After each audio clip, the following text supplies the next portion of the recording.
but we told you that several senior government officials are currently in the Eastern Cape in the wake of the flooding that's now claimed at least 57 lives. Among those is the Education Minister Siviwe Gwarube, who's currently speaking to the media. Let's listen in. Are placed in shelters. A lot of these parents haven't only just lost children, they've also lost their homes, their belongings. So it's incredibly hard. This is probably one of the hardest things I've ever had to see. So yeah, for us it was just about coming to reassure these parents, and now we are on our way to the school, because of course we also have to go and see the school, because that school had 13 of the children that were in that bus, and 3 of them may have survived, but we're still having children, 4 of them who are still missing. And there are parents here who are grieving but who don't know where their children are. So that is the kind of situation that we are in. So we are going to go and visit the school to see the learners, and particularly also the teachers, and offer our support there as well to make sure that psychosocial support is done. And Minister, we know that the key focus now, of course, is the families, as well as ensuring that the 4 learners are found as well. But also, what about assisting the school children who maybe their friends who were there as well? I mean, they're also going through something, but also infrastructure. I understand there are about 58 MEC schools that are currently damaged.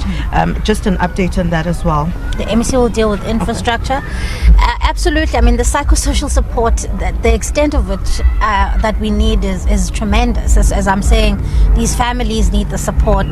These learners need support. As I told you, one of the learners, the 3 learners who survived that car crash, I mean, that child hung on a tree with her friend, who subsequently then drifted away. So that is not something that child is going to heal from very quickly. So we have to be aggressive in saying, how do we support these learners, this community? I think if you go around here in Mthatha generally, this community is reeling from this. I mean, there's close to 50 people who have been confirmed as deceased. There are still people who are combing through the rubbish, looking for their belongings. Their homes have been washed away. So this is really like a massive scale, and I'm looking forward to Minister Hlabisa and the COCTA press conference later, where they can come and tell us particularly the declaration, because of the scale of the disaster, because of course you'll remember, depending on the declaration of the disaster, that's then what will determine what kind of resources are available. So a lot of people, the MEC will talk now about the infrastructure damage, but a lot of people are asking how you're going to quickly recover schools that have been washed away, and that also depends on the financial resources that have been made available to us by COCTA, because as soon as that fund from a disaster management point of view is available, we can then start to put in the information about which schools are affected and how quickly we can get them back up and running. Because remember, we've got an exam timetable in schedule which is incredibly tight. So these kids were actually, many of them were writing June exams. So we have to make sure that we've already postponed the 2 exams that were being written. We have to make sure that we make contingency plans for them and that they quickly get onto the exam period, because all of these things have a knock-on effect. MEC, with regards to the schools. Yes, Minister, we have collected the data as from yesterday and the day before. Yesterday were around 58 schools that have been damaged quite severely, if you look in terms of the information flowing from the district directors meetings that we had almost at 6 o'clock almost every day ever since Monday.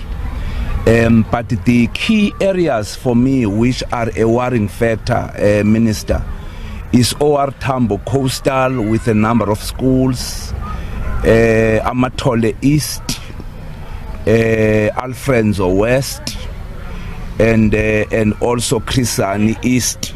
Because here in OR Tambo inland, where we are, is only 7 schools that have been affected. So if you look into the 58 and possible some that might come in, it means you have got a more damage on the 3 districts that needed a quick intervention. When we're dealing with the stats yesterday, we could see that the potential affected learners from that infrastructure damage is around 6,038 learners, which that rupture of the storm could have created a problem for them for an ongoing learning and teaching process. So we are looking around 6,038 learners that needed a quick intervention in terms of ensuring that they can surpass this particular moment, in terms of them finalizing the examinations and also going on with the curriculum management that they ought to finalize. Have they been moved, MAC, to maybe other schools? Is that the contingency plan currently for those that the schools have been affected to continue writing the June exams? In some schools they continue to write because it has not taken the entire schools, but there are grades that you would have to postpone, looking at the significance of the papers that have to be written, especially the ones that are doing the FET band in particular.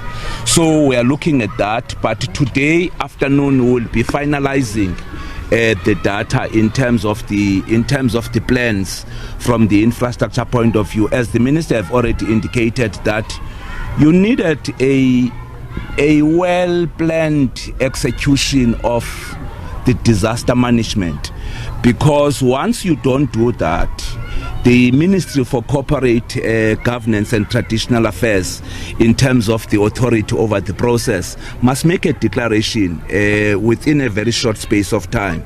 So that's why we were making a call to all principals across the province to quickly furnish the district directors with that information, so that we can be at least in a better position as government entirely to make that determination of a declaration.